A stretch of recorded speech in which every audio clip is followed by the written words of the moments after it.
السلام علیکم۔ دھمال شروع ہو گیا۔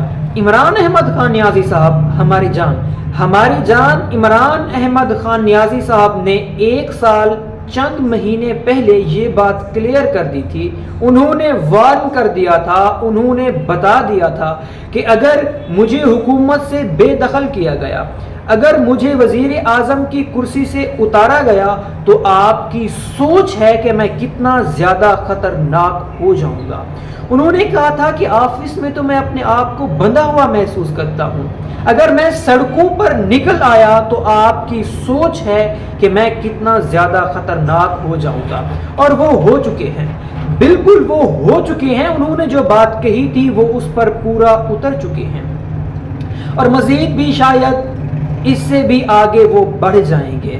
اس وقت یہ بالکل ماننے والی بات ہے کہ اس وقت پاکستان کے اندر جو پولیٹیکل ٹیمپریچر عمران خان صاحب کے پاس ہے وہ کسی اور سیاسی جماعت کے پاس نہیں ہے۔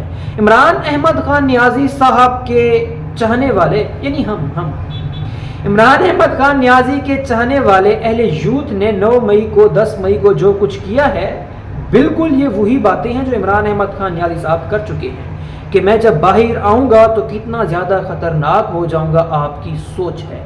جب عمران احمد خان نیازی صاحب 1 سال پہلے حکومت سے بے دخل ہوتے ہیں تو انہوں نے جن اداروں پر وار کیے وہ ہم سب جانتے ہیں۔ وہ ادارے خاموش رہے۔ عمران احمد خان نیازی صاحب پورا سال ان پر وار کرتے رہے، ان کی مخالفت کرتے رہے، ان پر باتیں کرتے رہے، خاموش رہے۔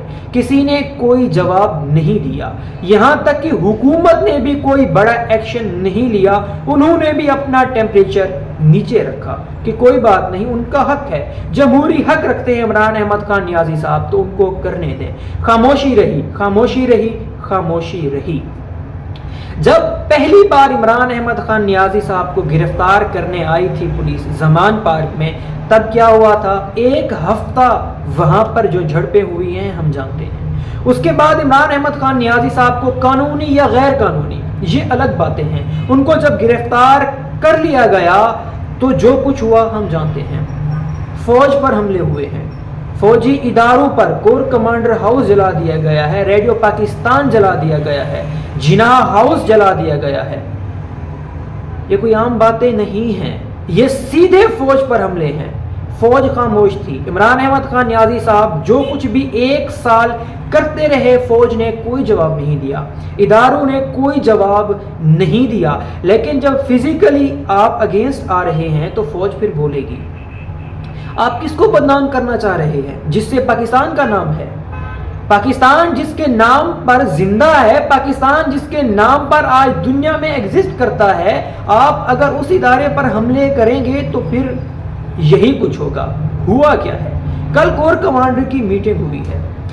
کور کمانڈر کی میٹنگ میں general Asim Munir, chief of army staff نے سرعام کھلے لفظوں میں پی ٹی آئی کی طرف اشارہ کر کے کہا کہ جو ان لوگوں نے کیا ہے ان پر ملٹری مقدمے چلیں گے، ان کو ہم ملٹری کی عدالتوں میں لے کر آئیں گے۔